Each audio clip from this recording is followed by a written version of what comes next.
welcome everyone for this the last session of the day, every day. It's a case session, imaging, based image capture, but the best cases we had to select. And I will ask the first speaker is it's Niccolò Ciardetti.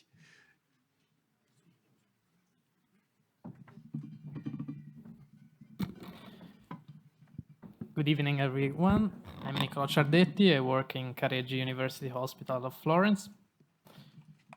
And I will present you the case of a 72 years old male who was admitted to the emergency department in April for a NSTEMI presentation with normal echo and normal ECG. So this is the angio of the left coronary system. I won't show you the angio of the right coronary system because it was normal. As you can see, there is a subocclusion at the ostium of the left circumflex and also a disease of the distal left main and a non-significant stenosis on the ostium of the LAD. So we decided to go for a provisional to the circumflex, and we predilated the circ with a 2.0 balloon, a semi-compliant balloon. Then we implanted a 3.0 by 38 zotarolimos eluting stent to the circumflex. We performed the POT with a 3.5 balloon. And then we decided to perform the high-definition 60 megahertz Boston IVUS to understand the significance of the stenosis at the level of the LAD ostium in particular, but in the whole segment of the proximal LAD. And as you can see in the center of the slide, there is the IVUS frame of the LAD ostium with a high plaque burden, more than 60%, and an MLA of 3.9 millimeters, which can be considered, of course, a significant stenosis on the ostium of the LAD. Instead, the IVUS showed a good result at the carina level and also an optimal position of the stent at the distal left main and a good expansion at the distal left main. So, what to do now?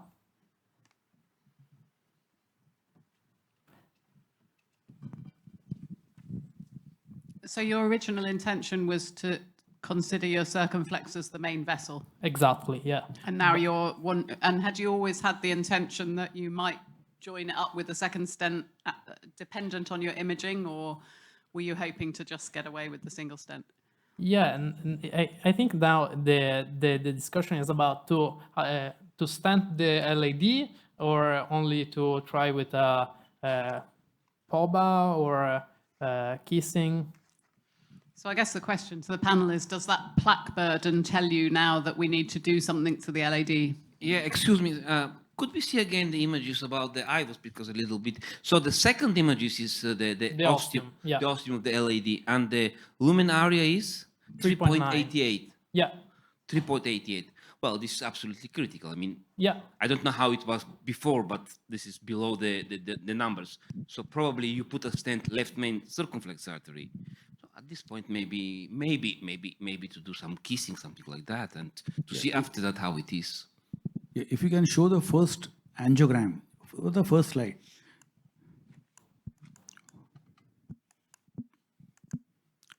See, the left main is narrow. There is a significant plaque burden in the left main. If you just follow Finney's law, I think the left main is left main diseased. If you image the left main, I'm sure you'll find a lot of plaque burden there.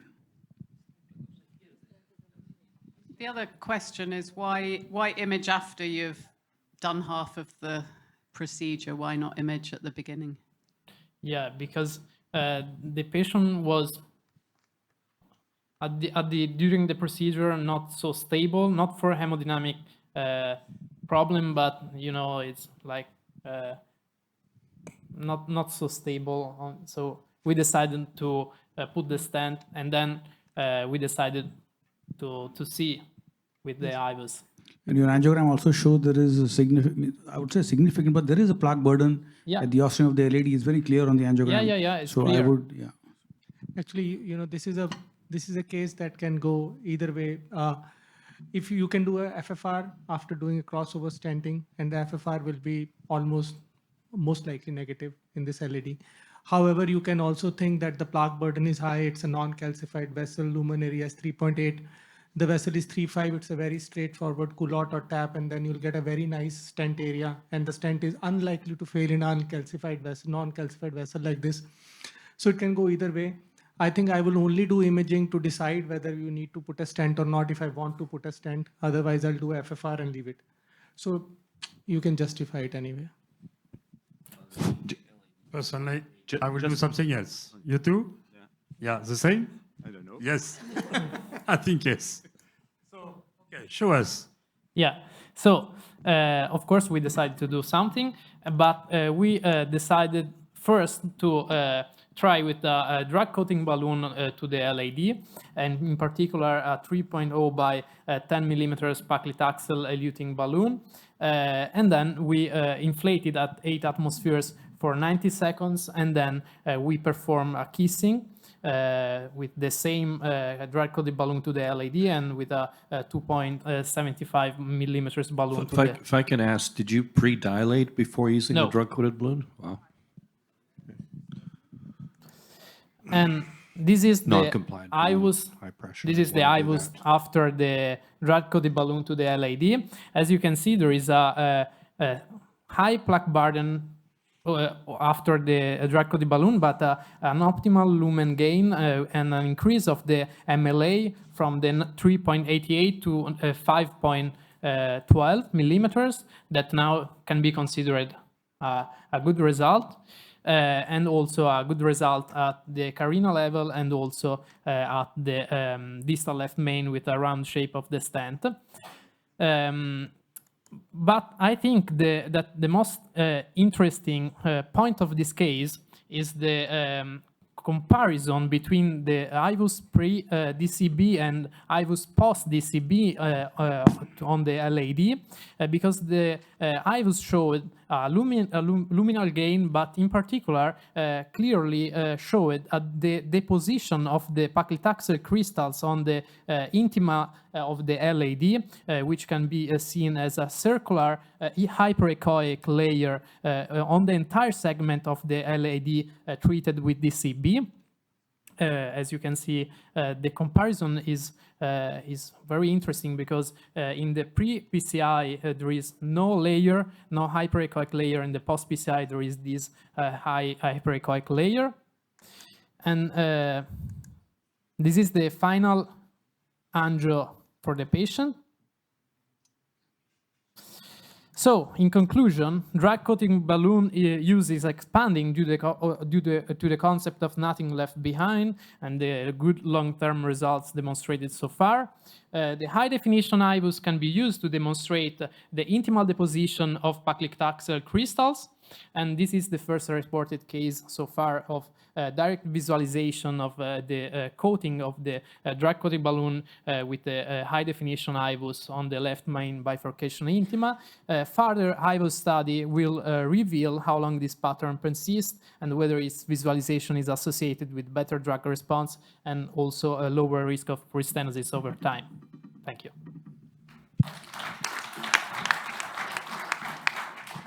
So, Thank you. Sorry. can I ask you something? Of course. First of all, the concept of drug-eluting balloons is that you cause with pre-dilatation some dissection, so the drug can go into the vessel wall. This is the first one. So I don't understand using drug-coated balloons and not prepare the vessel, even with high-pressure balloon or some scoring balloon. And the second, I never do kissing with drug-eluting balloons. Is it usually that you do kissing with drug-eluting balloons? I think Because you had the drug-eluting balloon in the LAD and the non-compliant in the circ for kissing. I think in this case,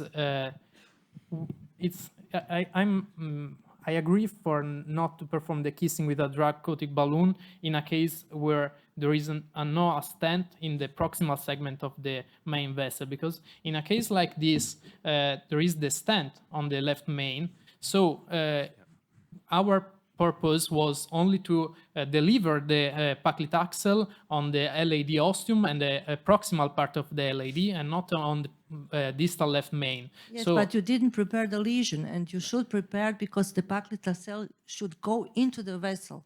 yeah, and But you didn't pre-dilatate the LAD. yes, but we obtained an optimal result on the LAD ostium. But it's because of the balloon, not because of the drug. Well, the LAD is actually much bigger than the lumen that you achieved, so arguably you could have gone larger and have gotten even a better lumen, because your cell will take that.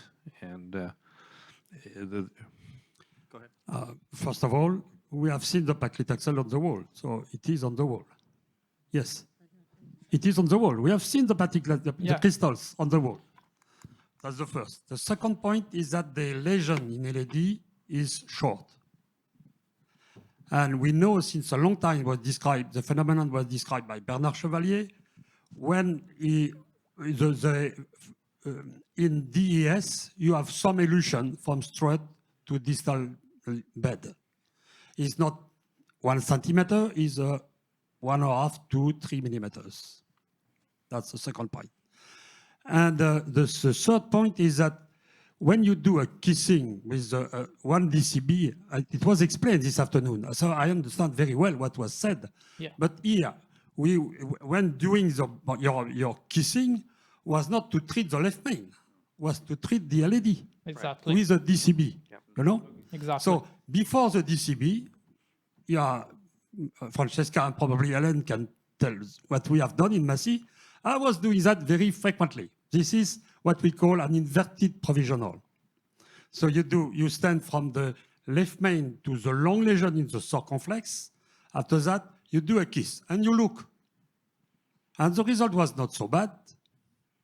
And of course, with DCB is much better. So don't forget this, because I'm still convinced, and if you look at the long-term follow-up of Nordic 1 and BBC 1 at 10 years, having a double stenting is a problem.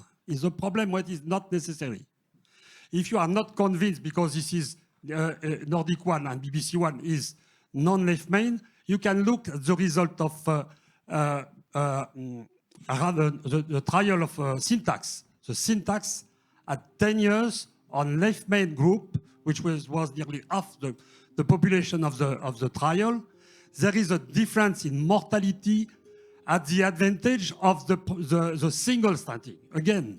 So it's not because we are in the left main that you have to put double stenting, okay?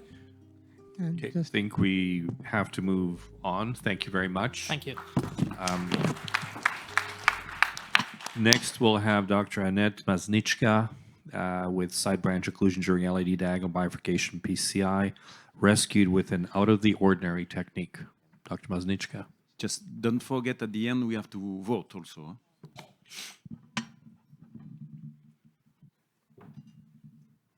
Good afternoon, everyone. I'm Annette, and I'm a fellow from Bern in Switzerland, and it's a great pleasure to be here to present this interesting case of side branch occlusion during bifurcation PCI, and this was from my CTO fellowship in Leeds in the UK. My only disclosure is that I'm an EAPCI grant award recipient. A 50-year-old man presented with acute non-STEMI. He had several months of angina prior to presenting to hospital. Ventricular function, renal function, and hemoglobin were normal. The angiogram showed a chronic total occlusion of the RCA. From proximal LAD to diagonal, there was a short occlusion, which we thought was probably recent, and there was a separate mid-LAD CTO, which appeared longer than 20 millimeters, so had a JCTO score of 1. The consensus from the heart team was that PCI or bypass graft surgery were both feasible, but LAD suitability as a graft target was uncertain, so he returned to the cath lab for PCI. Our plan was a stepwise provisional strategy with stenting from proximal to mid-LAD, with upfront dilatation of the diagonal ostium. And if there was an unsatisfactory result in the side branch, then the bailout plan was reverse calotte. I used a 7 French Voda 3.5 guide up the right radial artery. A recrossed dual lumen microcatheter was used to advance a pilot 200 wire into the diagonal. The mid-LAD CTO was crossed antegradally with a gladius wire, and then we de-escalated to cyan blue wires. Interestingly, when we dilated the diagonal ostium with a 2.5 by 15 emerge balloon, the flow in the LAD became less brisk. And when we dilated the LAD with a 3.5 by 20 non-compliant balloon, the flow in the diagonal became less brisk. Here is the HD-IVUS. We see that the LED wire is in the true lumen, and now we see the diagonal wire coming in. There was fibrocalcific plaque. The arc of calcium's less than 180 degrees, and there were calcium fractures. So further calcium modification wasn't needed. We deployed a Zients 3.5 by 33 stent from proximal to mid-LAD, and POT was with a 4.5 by 15 non-compliant balloon proximal to the diagonal. Immediately after this, he had chest pain, an ST elevation, and this is the angiogram at that time. So we can see that there's an acutely occluded diagonal branch. It was very difficult to rewire this diagonal, despite having a dual lumen microcatheter, and despite having the jailed wire as a marker. We tried changing the curve on the wire, we tried changing to a hydrophilic Fielder XTR wire, but every time the wire was subintimal. We even inflated with a 1.0 by 8 Ikazuchi balloon on the jailed wire behind the stent. Now that should work to restore flow to the diagonal because it creates a passage for blood to go from the LAD behind the stent into the diagonal lumen. But it didn't work, and it was very unusual that this technique didn't work. So perhaps now would be good to pause and listen to the panel for their opinions on the mechanism of side branch occlusion and what they would do next. So my first question would be, why pre-dilate the diagonal before you start treating the LAD? Because the risk is always then that you're going to recross into the false lumen. And I can see that it was very tight, but there was not much flow in it to start with. So there was no need to restore the flow up front. I think it was because we saw an occlusion there and we thought it was actually going into the diagonal from the LAD. And we thought that was the cause for the end STEMI. So that was our reason for treating that first. And we ended up dilating the ostium of the side branch for that reason. Okay, interesting. Your question was what to do. Well, really, I find myself in a little bit difficulties. Probably after several attempts to enter the diagonal branch, probably I will do IVUS or something to see where is the probable ostium of the diagonal after the stenting of the LAD, and we'll try to take probably the ostium with the wire. Probably we'll do that. It's a really interesting, difficult situation. So yeah, thank you for sharing a very nice case. I think even in the first image, we saw a lot of thrombus in the LAD, even on the IVUS. And I think the major concern in this bifurcation is that you are somehow, at this point, you are feeling that there is a flap in front of the diagonal, which has closed the diagonal. So the wire was true to false and true in the diagonal. This is what happens. I think we presented a similar case a few years back. Then we saw on IVUS, there was a flap in front of the diagonal. Then you take a dual lumen and a stiff wire like a Gaia 2, and then pierce that into the diagonal. That is what might have happened. Otherwise, it would be very easy to wire this diagonal. Okay. So I agree with all of the above, but wonder whether you had potted at the level of the diagonal at this point. Yeah, so after deploying the stent, we did do pot. Yeah. But we didn't go to very high pressure because we could see the flow in the diagonal slightly reduced with the stent positioning. but we did pot. So once you have a dissected vessel, it may be more difficult, but you can still, by doing a really good pot, and I sometimes have to do it several times, it changes the angle and opens up the struts better and may give you better access to that true lumen of the side branch, or at least to be able to find it. Another question. Do you use, usually you use a pilot 50 for crossing this kind of lesion? Is your wire... I didn't present a few steps with other wires. We started with cyan blue and weren't able to, so we escalated to the pilot. Okay. Thanks. Yeah, since the LED was the cause, so then STEMI, I would have just first dilated the LED wire diagonal and just not touched the diagonal. I would have seen what happens after stenting, and then that would have just a different strategy.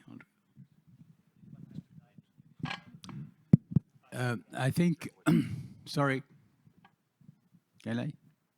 I think you can, after inflation with one O balloon, you can go with microcaster, inject some dye in side branch and see what happens. That could be, I mean, more effective in order to know what exactly you have on side branch. Okay. Yeah. Maybe we can move. Yeah, should we see what happened? Okay, all right. The other thing what we've done is you could have upsized the jailed balloon from 1 to 1.52 and just see what happens. So that was... So let's see what we did. So we thought it was very unusual that inflating a balloon on the jailed wire didn't work to restore flow to the diagonal. So what we did is we reviewed the LAD-IVUS from earlier before stenting.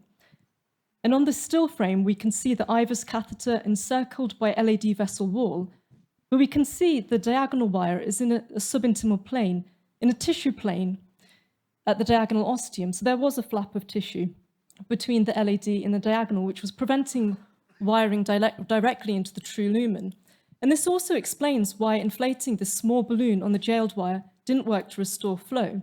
Due to subintimal passage of the wire from the LAD to diagonal, the balloon on the jailed wire was inflated in the subintimal space, and when the balloon was deflated, the mesh from the LAD stent collapsed the space. Even if we look at the fluoro from stent positioning from earlier, we see a lucency which shouldn't be there, and that represents the tissue plane between the lumen of the LAD and diagonal arteries. So to rescue the diagonal, we did subintimal tracking and re-entry, so the STAR technique. And for this, we used a straight tip microcatheter and a polymer jacketed gladius wire, which was knuckled, and we advanced the knuckled wire in the subintimal space of the diagonal until it spontaneously re-entered the diagonal true lumen. And this typically occurs at a branch point. This is the IVUS of the diagonal after rewiring, and we see it starts in the true lumen. But as we move more proximal, we can see there's a short segment of subintimal tracking. So now the IVUS catheter is in the subintimal space in the diagonal.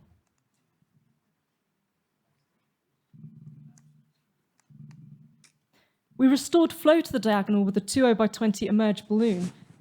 And then we did reverse clot with a Zients 2.25 by 23 stent from diagonal to LAD. We did pot with a 4.5 by 15 non-compliant balloon, and then kissing inflations with a 2.5 non-compliant balloon in the diagonal and 3.5 non-compliant balloon in the LAD. We had a beautiful final angiographic result with TIMI3 flow in the diagonal and the LAD. 6 months later, he still had angina, and he returned electively for PCI to the right coronary CTO, which we successfully did with antegrade wire escalation with the gladius wire. This is the final result. At 6 months, he had a very good result in the left system. So he had a good longer-term result from the STAR technique. In conclusion, the main learning point is to look carefully on intracoronary imaging to see if the side branch wire passes subintimally at the ostium. The second learning point is that STAR, we should keep that in mind as an effective bailout strategy for stent-jailed side branch occlusion.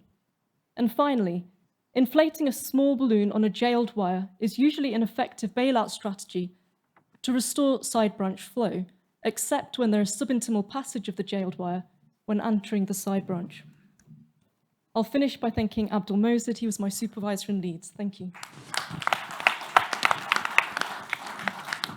Thank you very much. Very beautiful case. Don't forget, of course, the rescue balloon technique described by Francesca. Very helpful in this situation, particularly when you have got chest pain, modification of EKG. It's very useful to recross if you are in a through lumen, of course. Thank you so much for a wonderful case. Do you think if you did a pre-kissing, even if the wire was subintimal in the diagonal at some point, if we did a pre-kissing, will it prevent occlusion of the diagonal or it will not be helpful?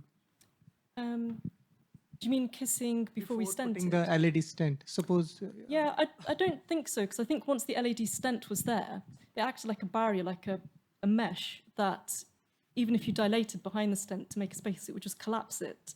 So I think it just pushed the flap of tissue over the ostium. Because this phenomena is very common. I think Dr. Eve will remember we discussed it, how to treat CTO bifurcation, that whether, we should always put 2 stents because some part of the wire is many a time subintimal. And we face this problem when we are doing reverse card and there is a bifurcation. So it's a very particular problem. So I think that that appearance may not mean that you entered the wire subintimally, but that your balloon inflation then took it subintimal with the angulation. I see that not infrequently. Okay, we're on strict instruction to keep to time, so thank you very much, Annette. We will move on to Dejan Milasinovic.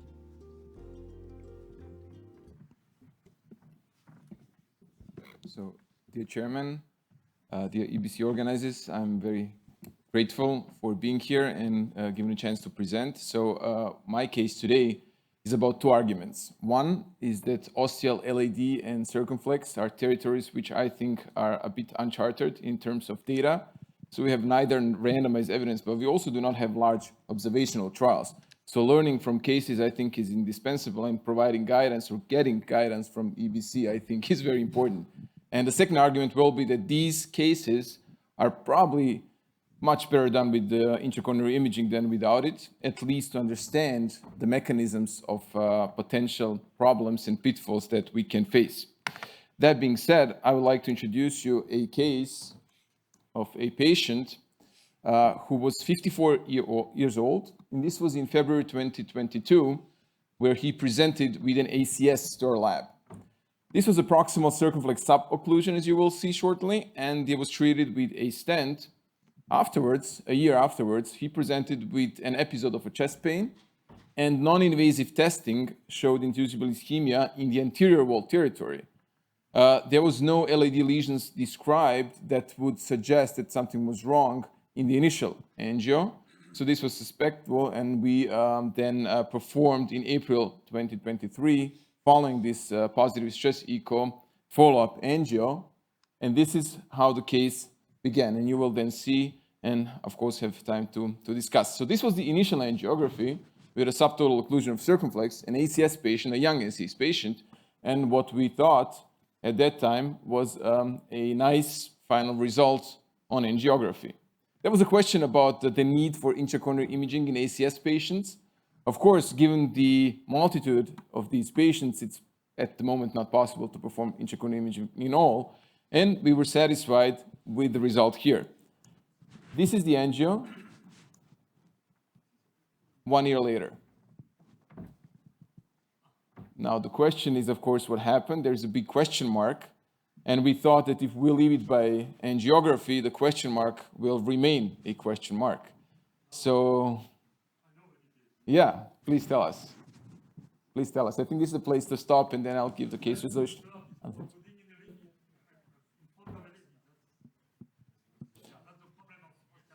But there are actually 2 question marks. One is what is it, and the second one is what to do next. I think we discussed the stent has elongated and it has come into the circumflex stent has elongated after dilatation into the left main, and then you can convert it into a string culotte.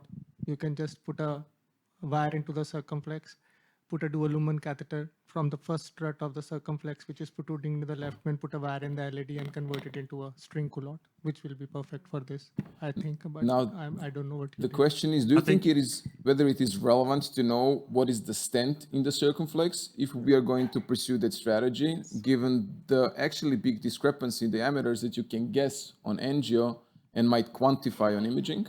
Yes, I think that's a very important point, that not every stent can be converted into a culotte, but also it's very difficult to crush this stent. So it's a problem. I will do something different. 2 wires, a balloon, a single balloon toward the LED, and then look at what the result. Yeah. Original details, and is he symptomatic? Probably kissing, and that's all. We are in an imaging session, so maybe we will do image. What are the original details? Thank you for your support. Yeah. So we need imaging, you think? Okay. Yeah. Is he symptomatic? Yeah, so the patient, I don't know who is asking, so yeah, so the patient had one episode of not really typical chest pain. So we sent him actually, he came actually to my clinic. I did not do the first case. I met the patient 1 year later, and he came to my clinic, and the reason why I actually did this chest echo was because it was, there was some non-culprit disease that was described on the right coronary artery, which was not significant at that time. But I was, that was actually the reason why I sent him to stress echo. But when the result came of inducible anterior wall ischemia, then I was puzzled. So this was actually the reason why I triggered the coronary angio afterwards. Okay, so should I show the yeah. So the next step was OCT from circumflex. Now you can already see on the longitudinal dimension that there is a large protrusion of the circumflex stent that actually covers the ostium LAD almost completely, and that protrudes into the left main.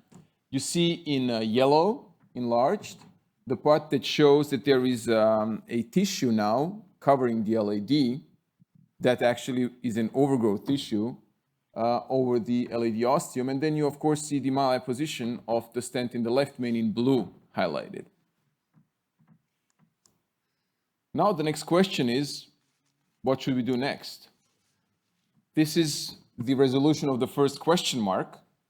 And I think this schema may show what we have, and that is a fairly large amount of tissue now that basically obstructs the LAD ostium. So the question is, what's next?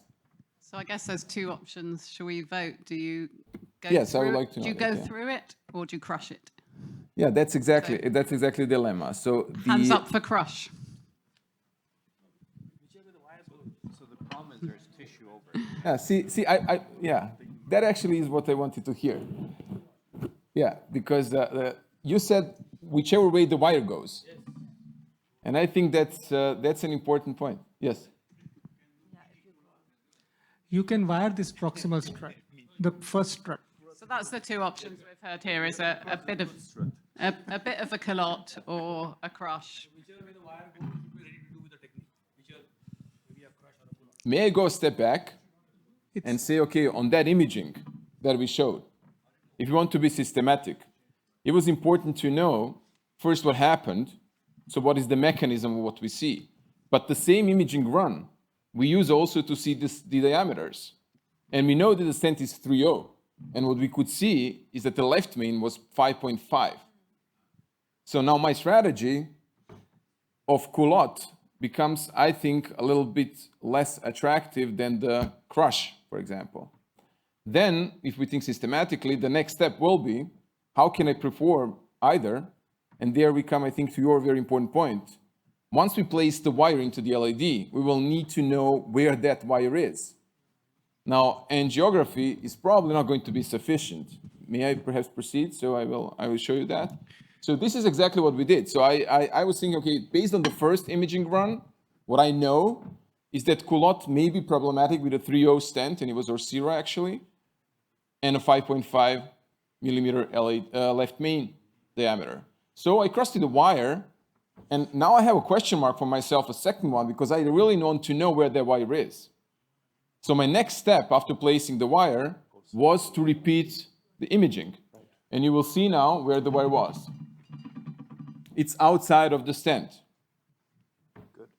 I could not have known this without this repeated imaging run. So I would be in doubt what steps to perform. And we know that the steps of culotte and DK crush are different. So without imaging, from this point on, after placing the wire into the LED, I would be uncertain which way to go, unless I performed imaging. So this was done. So this is once again circumscribed the stent. But look at the longitudinal image. I think it's nice to see how much it protrudes. You see the probe? It barely goes behind the stent struts. So it was a large protrusion, completely unrecognized on angio. And it was a young ACS patient. This is why I think that these details do matter. So after having the wire there, yes, please. So I agree with the crush step. However, you mentioned that there was overgrowth of tissue. Exactly, on that that's a stent, problem. So that's going to be a problem. Yes. And you may need a much more than a workhorse wire to recross that. I agree. We were lucky. We could do it with a workhorse wire, as you will see. So this was the first step, crushing with a smaller balloon. Then we did with a larger balloon that was sized to the left main. And in the end, this is how it looked like. So it was DK crush step by step. What you can appreciate is there is a neocarina, which is covered by tissue. So you're not going to get rid of that tissue. That tissue was there. We were just concerned, or we were aiming at centralizing this carina as much as possible and achieving the diameters in the ostia of the LAD and circumflex as much as possible. And this was a 3D reconstruction. Once again, we needed imaging to ascertain that. And this is what we did. With a 3D reconstruction, we could see the neocarina, and you see in yellow the circumflex pullback, and you see in blue the LAD pullback. So these were our conclusions. We actually had 3 images that we thought changed the course of the procedure. There is always a question, and I think following October trial, there will be more and more questions. What it is that makes this trial positive? What are the steps? What are the images that help us really achieve procedural results? And here, I think we can list 3 steps and 3 clear images that guided our procedure, and I hope helped the patient at the end of the day. The first was the mechanism of the stent failure. So we realized there was a large protrusion of the stent 1 year ago. Then the second, moving forward, second step in the second image was, where is our LAD wire? If it's outside of the stent, we can proceed with the DK crush steps. We would not have known this without imaging. And then the third image was evaluation and optimization of the steps of DK crush that we perform. It's a complicated technique and it needs to be optimized in the end. So these 3 images, we thought, changed the course of the procedure and hopefully impacted the procedure for the better.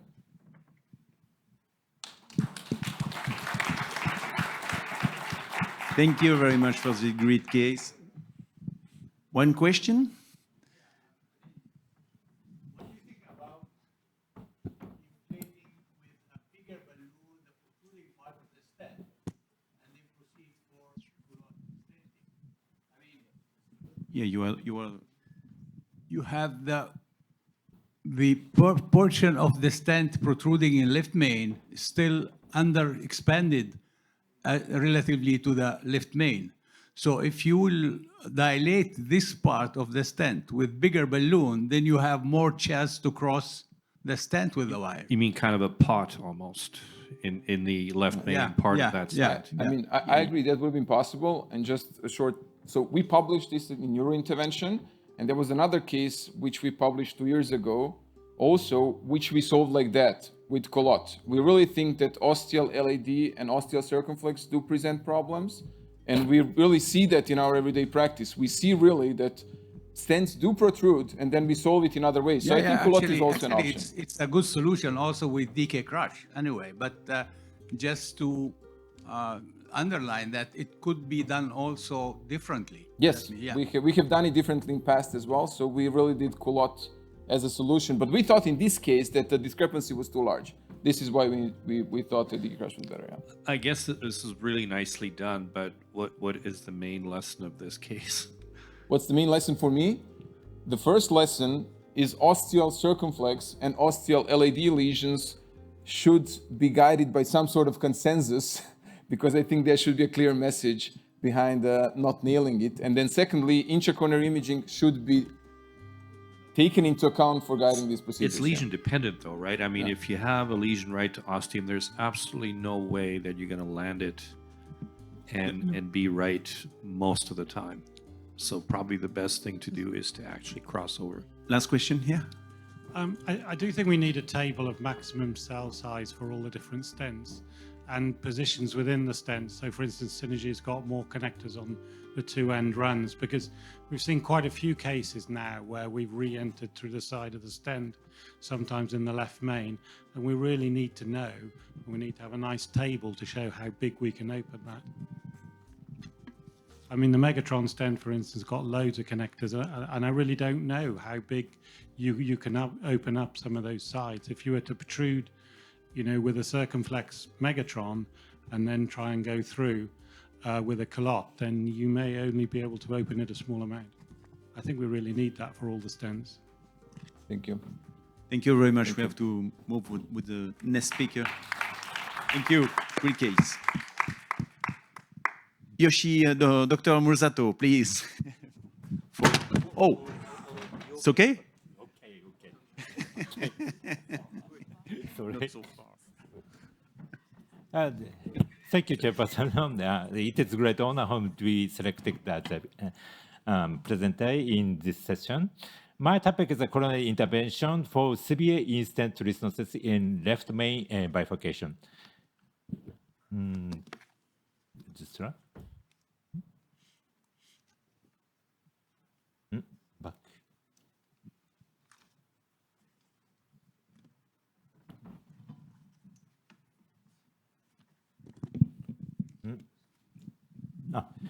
The case is of a 66-year-old male with silent myocardial ischemia.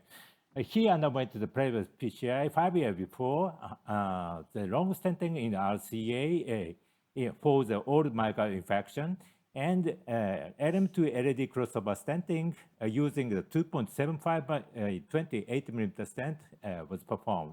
Clinical follow-up had been performed every 1 year.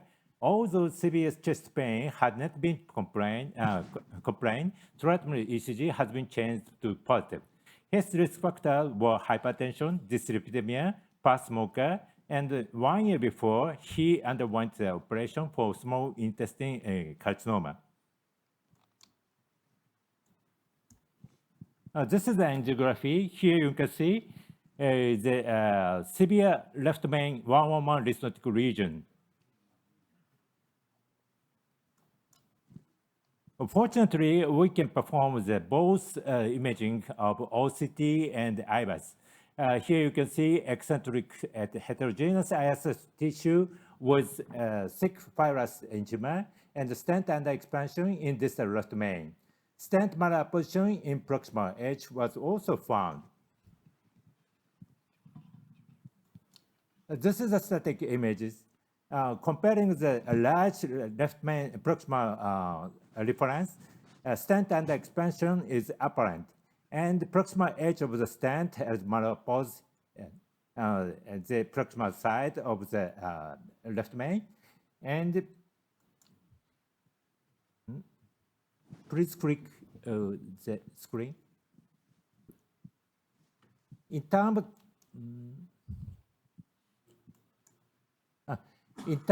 of the in-stent restenotic tissue, the heterogeneous layer was found.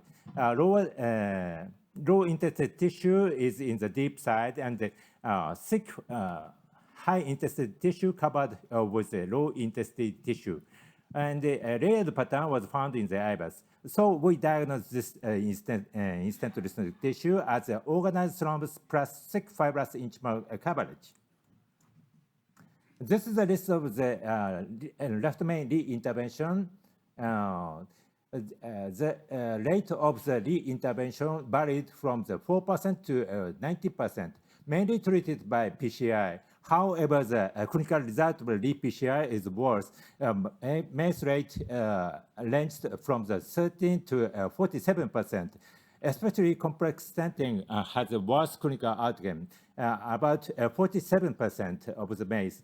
And even in the CBG, 3-year MACE was worse. Clinical outcome of the 3-year MACE is around 30%. So, just a moment. Maybe we can ask the audience who at the stage for restenosis and the complex left main, who go to surgery. Okay. PCI with preparation and DCB. No, in this case.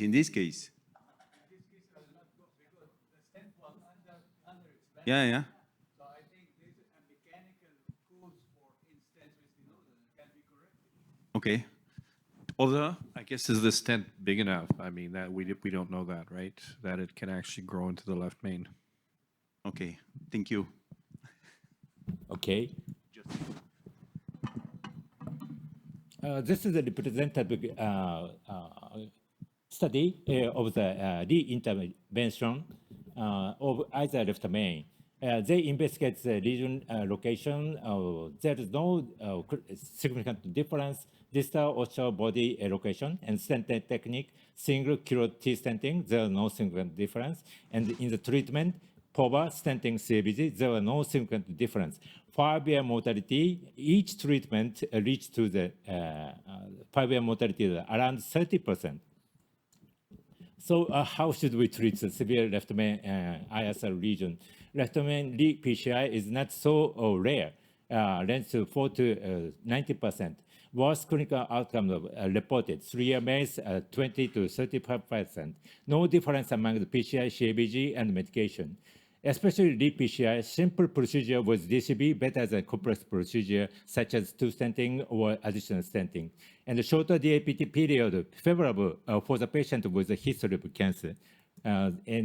Please transfer to the discussion.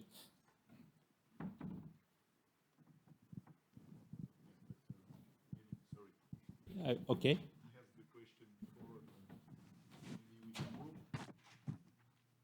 Okay.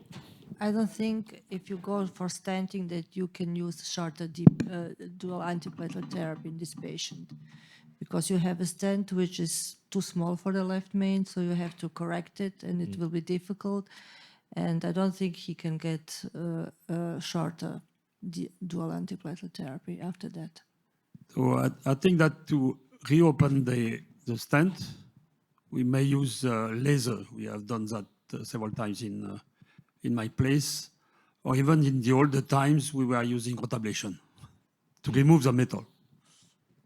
But so Yves, the laser does remove the metal? You've had that experience? No, the laser removes the tissue. Yeah, removes the tissue. The tissue outside the stent. We have seen that. We have done that. That's been published also.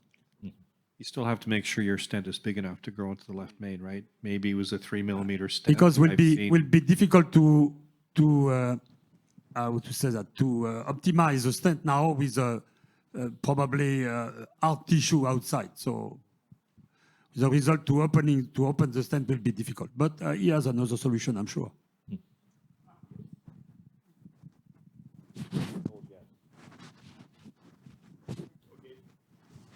Okay, our solution is directional coronary atherectomy. Directional coronary atherectomy using a special catheter, and which has face windows, and the windows face to the atheroma, and touch the atheroma like this. And the contralateral balloon inflated and push up to the window to the atheroma, and deflate the balloon and rotate the catheter to the direction of the existence of the atheroma, and remove the atheroma like this. After removing the atheroma, we plan the DCB treatment.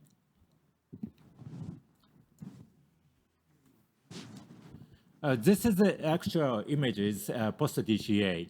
Although some mild HMO dissection were found, Sufficient plaque reduction was achieved inside the stent. Here you can see some mild dissection was found, but IVUS images, complete removal of the atroma was found. So we performed the preparative balloon dilation to gain more lumen and well stent deposition in the proximal site. We dilated the SX ostium using the 3.0 by 4 mm short balloon, and the KISS balloon was performed 4.0 for the M2 LED and 3.0 mm balloon, and the report was performed using the 4.0 mm balloon with high pressure. And then DCB treatment was performed. 3.5 mm DCB inflated in the LM to the LD, and 3.0 mm DCB inflated the LM to the LSX. And the kissing balloon inflation was performed using 4.0 and 3.0 mm balloon. This is the final imaging. Sufficient lumen gain due to atherectomy and minor dissection that was unlikely to cause thrombogenic occlusion in LSS ostium and the proximal LAD. Actual minimal lumen area was enlarged from the 2.2 to 6.7 millimeter in the proximal LAD, and the distal left main 2.3 to 8.0 millimeter square. Do you know what stent was used originally? Yeah, Onyx, but what size of stent was used in 2.75. 2.75. Yeah, not so a huge one. This is the actual static images. White yellow arrow indicated in the OCT. In the distal left main bifurcation LD ostium, in-stent tissue is completely resected. And proximal LD minor dissection was found, however, it is acceptable. In the IVUS, that finding is also observed. However, image quality is much better in the OCT. Final CAG is acceptable. The APT shifted to the single antiplatelet therapy with aspirin 6 months after the PCI. The patient has not complained any chest symptom or showed any ischemic aesthetic change in the treatment ECG for 3 years. This is take-home messages from this case. LM bifurcation 111 lesion due to in-stent restenosis was effectively treated with directional coronary atherectomy and subsequent DCB treatment. It provided wide lumen gain with minor dissection, and any additional stenting was not required. Imaging guidance using both IVUS and OCT was useful for this confirmation. It is also effective to reduce thrombogenic event and to shorten the DAP period. Thank you for your attention.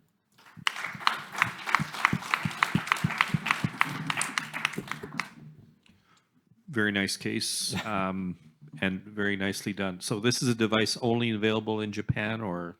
Yeah, only available in Japan. Only in Japan. Okay. So Eve, you had mentioned laser.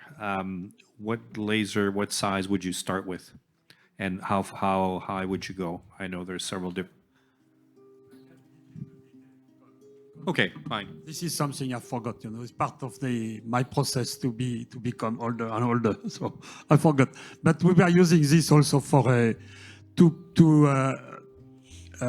cross a lesion that was in in-stent restenosis for CTO, to cross the CTO when we were not able to push a small balloon. So we were destroying some tissue. It was after that we were able to inflate the balloon. Any dilation, preparative dilation is not necessary for advanced DCA catheter in such region. And according to the OCT images, high intensity tissue covered, very thick high intensity tissue covered with low intensity tissue. However, low intensity tissue is a soft tissue. So we diagnose this tissue as organized thrombus in the lower layer and thick fibrous inchima covered with organized thrombus. So in some meaning, the tissue is very soft. So we can advance a very rigid catheter, a special catheter to the distal. So maybe a laser will be effective. However, high intensity tissue laser ablation is not so effective as TGA. Last question, Iman? Yeah, very small comment. I think the main problem in this case is the undersizing the stent at the original, I mean the baseline procedure. Then left main was 5 millimeter on IVUS, and 275 will never get 5, even if you are inflating with a bigger balloon. So this is the main problem in this case. Yeah. Agree. Thank you very much. Thank you. We have to move. Yeah. Thank you. And we move to the last case. Dr. Ignacio Amat-Santos, por favor. Muchas gracias. Thank you so much. Thank you for having me. Thank you to all the audience for the patience. Being the last speaker of the evening is full of advantages. One of them is the audience is tired, even the panel of experts is tired, and I'm sure you will be very understanding with some of the decisions that were taken by the operator who did the first case, because she was very tired. It was 3 a.m., it was the third PCI that night. So the patient was a 76-year-old male, and he was presented in the hospital with a STEMI. It was a posterolateral STEMI, and the culprit lesion that I will show later was the circumflex. And that was very easy to treat. And when things are very easy for interventional cardiologists, we have to look for something more challenging. And this is what happened. So this was the circumflex. It was already treated, the stent is placed, but you can see that the LAD is occluded from the ostium. So my colleague first, when she did the circumflex, decided just to try a little bit the LAD. Maybe there was some thrombus in both arteries, maybe it was also culprit, just touch a little bit, it was not opening, why not escalating to a fielder XTA? Okay, we have a knuckle, okay, we have a diagonal dissected. So Did you have contralateral views? Did you do this with? Next slide. Okay, thank you. So she did this in the acute procedure. At this point, she realized she was probably messing around, time to stop, patient was doing well, culprit lesion was treated. But after this imaging, she acquired another projection. You can see a diagonal branch that is large and is dissected in the left. And then if you see the right image, she even positioned a right catheter in the right just to see what was happening. She could see the LAD, and at this point, she stopped. The patient, as I said, was doing well. So we programmed the case a couple of days later. The circumflex was still okay. We tried some retrograde approach, but we tried 3 septals and we're not connecting. So we decided to move antegrade, and you can see here that we were able to advance in the right image Gaia second wire in the LAD. But now we have a problem. We have a dissected first diagonal, a CTO of the ostial LAD, not the ostial, sorry, at the level of the bifurcation. And let's have a look at the IVUS. First one in the left is from the diagonal, second one is from the LAD.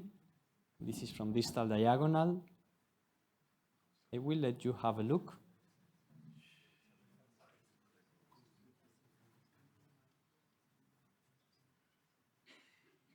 So we are coming to the proximal part, and this is the wire going in the LAD. And this is the pullback from the LAD. Distally was a very good vessel, not very diseased. We will go through the CTO.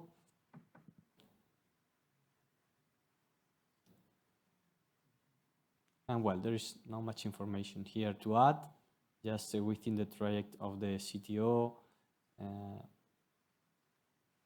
And now with this imaging information, we have to decide our strategy to treat the patient.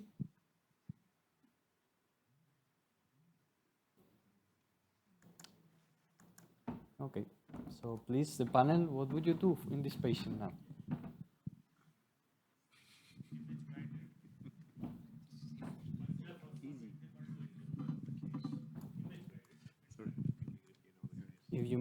diagonal. Let's have a look at it because you can see that it's all the way in the false lumen. You can see you can see the true lumen which is collapsed. This on the side, which was at 3 o'clock, which is now at the 3 o'clock position. So probably IVUS guided puncture of that and then open this artery, because already retrograde has been failed. So you have to do an image guided puncture. Or you go retrograde to the diagonal. To the diagonal. They were trying retrograde to the LED. If there are some collaterals to the diagonal, you can go to salvage the diagonal through the retrograde. This is just the theory, or this is really what you would do? Try to do subintimal re-entry with a stingray maybe, or try to find an epicardial, or in actual practice you would do something different? That's a reasonable. Forget the diagonal, exactly. It was occluded LAD, but the diagonal, both of them were occluded. The collaterals from the right coronary artery, I'm not sure they were perfect or not, but only the septal branches. You open the LAD, it's okay. I mean, send the patient home. Our colleague here presented a nice star technique with proximal dissection, but distally wasn't true lumen. But here we are all along in a false lumen because my colleague did a knuckle.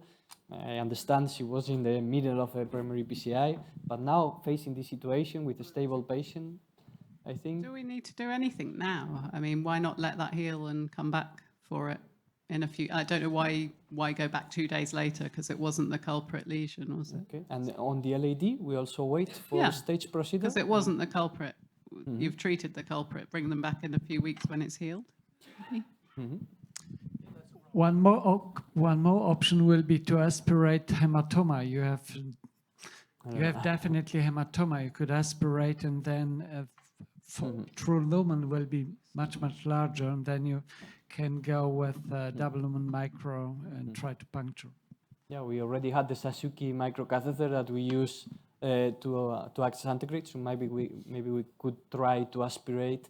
But the dissection was so large that I think the hematoma would compress again very quickly the true lumen. The only option maybe was stingray, because it will block proximally and aspirate, or the straw technique with proximal balloon inflation and a microcatheter aspiration. Well, so to do antegrade fenestration, we could do several dilations with the balloon proximally, but we already have, again, a very large dissection. Well, if patient is stable, patient was stable, no ischemia, no chest pain.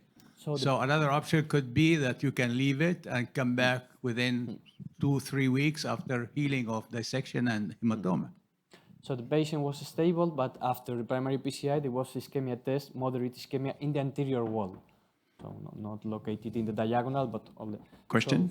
So, just one question. I think Maric had a very good remark that maybe we could evacuate the hematoma to have the true lumen, have a larger true lumen. But what about treating the LAD with a drug-coated balloon and this wait for a couple of weeks if you cannot evacuate the hematoma in the diagonal, not to have a larger, but this setting, maybe evacuating the hematoma from the diagonal and treating the LAD without stent, but with, for example, drug-coated balloon would be a good option, and to wait 3 or 4 weeks.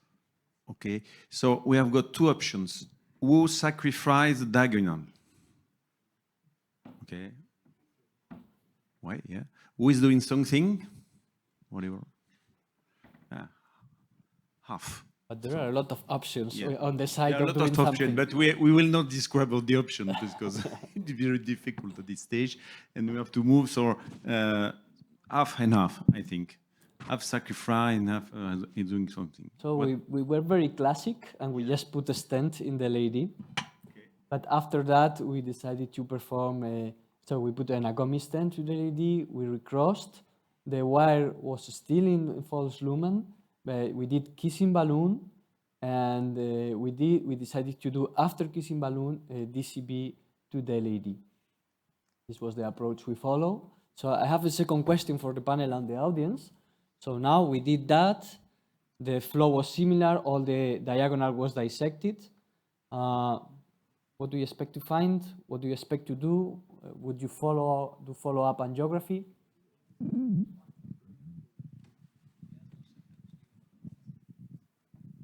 If he has no symptoms and it's a diagonal, then I don't think there's any need to go back and look at it.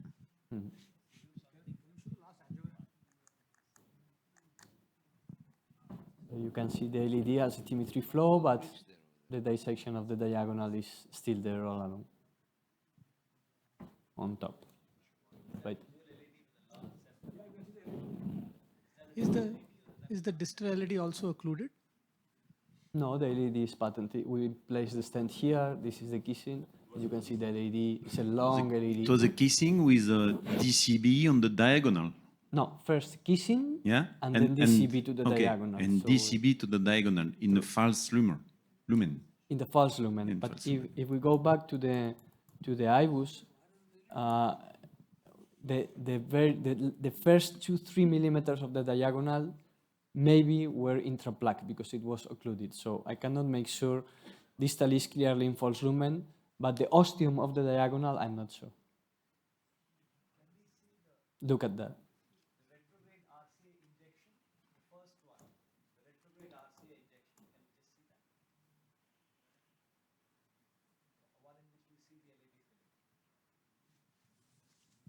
So we could see it here.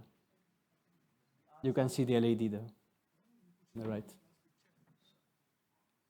And this was after stenting. The LED is a long vessel.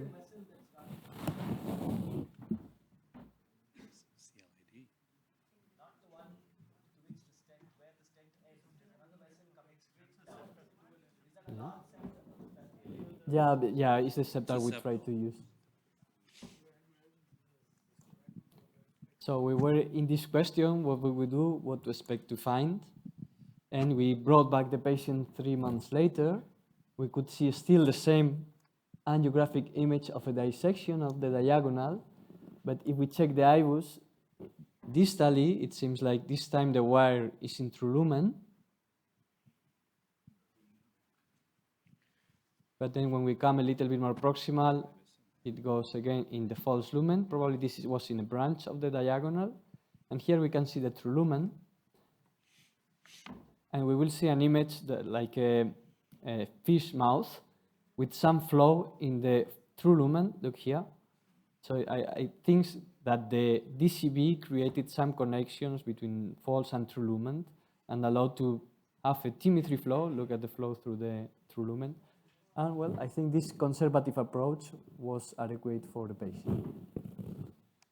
So my conclusions were, we can try to do provisional stenting technique even when the branch is dissected. Of course, imaging is crucial. This was said in all the sessions, and the session was about that. But I think that in a dissected vessel, in a branch that is dissected from the beginning to the end, a DCB strategy could be a safe alternative. I could create some communications between true and false lumen that might allow a sequential approach with different alternatives, trying to re-enter in or keeping it like that. Thank you very much.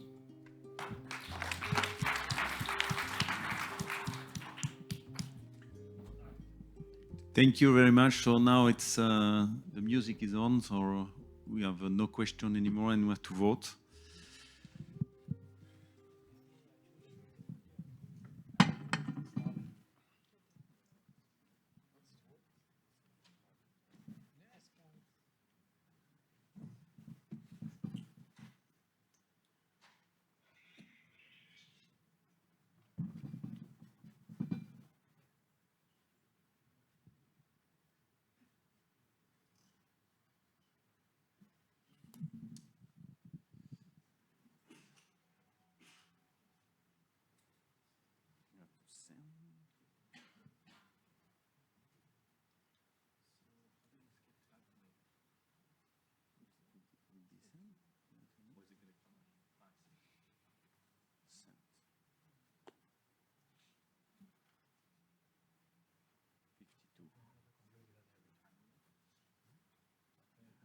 Have we got the results, or should we wait? Yeah?